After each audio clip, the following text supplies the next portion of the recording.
warahmatullahi wabarakatuh. Halo teman-teman semua, perkenalkan nama saya Eka Fitriani dengan NIM 71014198285. Pada kesempatan ini saya akan mereview berita ekonomi internasional mengenai Indonesia dan Jepang memperpanjang perjanjian pertukaran uang. Mari kita simak berita terkait hal tersebut.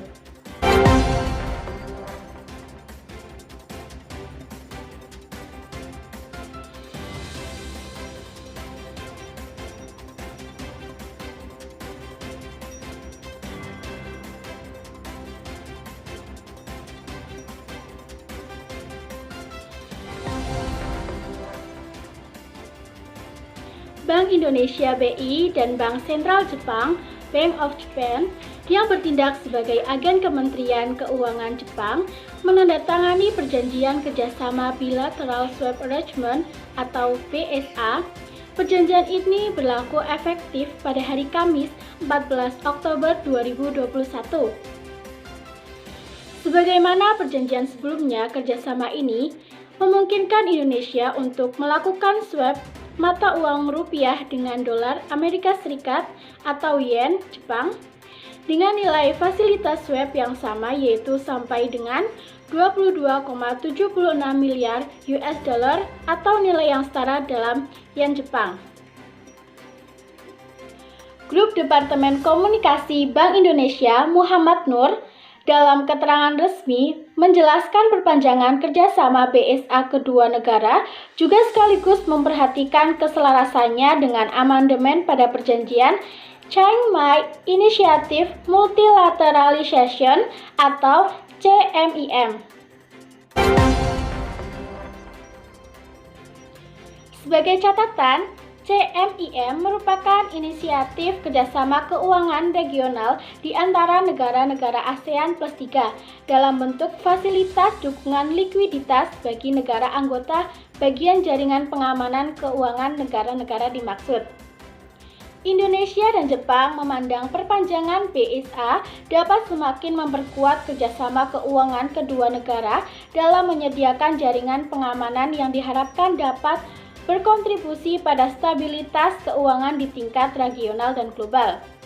Sebagai informasi, perjanjian kerjasama BSA Indonesia-Jepang pertama kali ditandatangani pada 17 Februari tahun 2003 dan terakhir diperpanjang 14 Oktober 2018 dengan masa berlaku 3 tahun.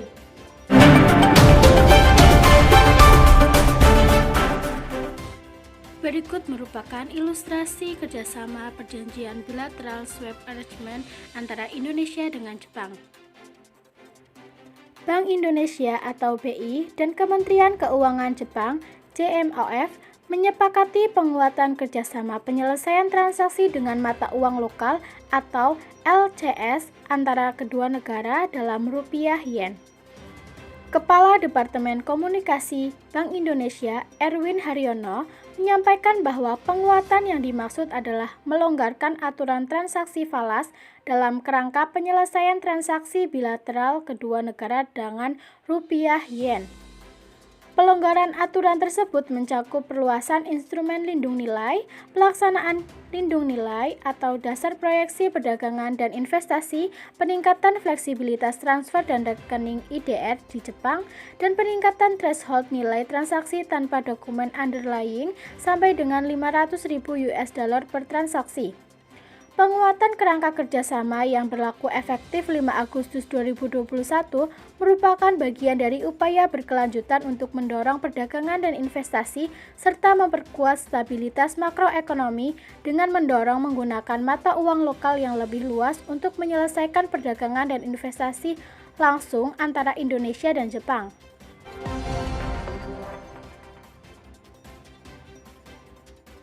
Tanggapan saya mengenai berita tersebut yaitu Indonesia dan Jepang melakukan perpanjangan perjanjian pertukaran mata uang hingga 2024.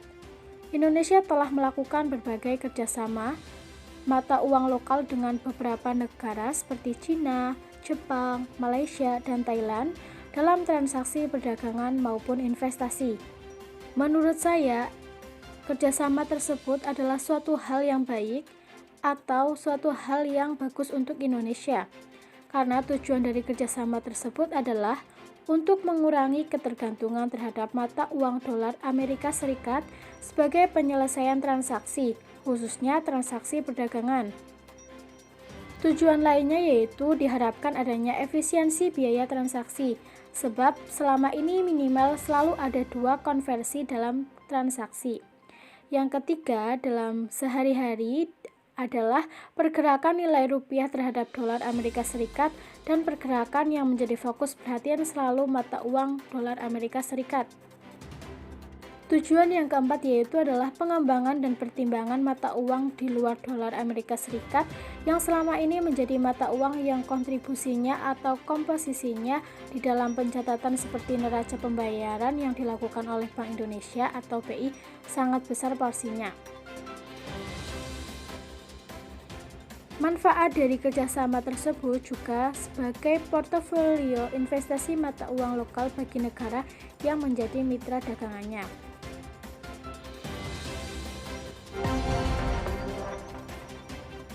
Sekian review berita ekonomi internasional pada kesempatan kali ini. Saya Eka Fitriani memohon maaf apabila terdapat kesalahan baik dalam tutur kata maupun dalam penyampaian review berita. Saya pamit undur diri. Wassalamualaikum warahmatullahi wabarakatuh. See you di review berita selanjutnya.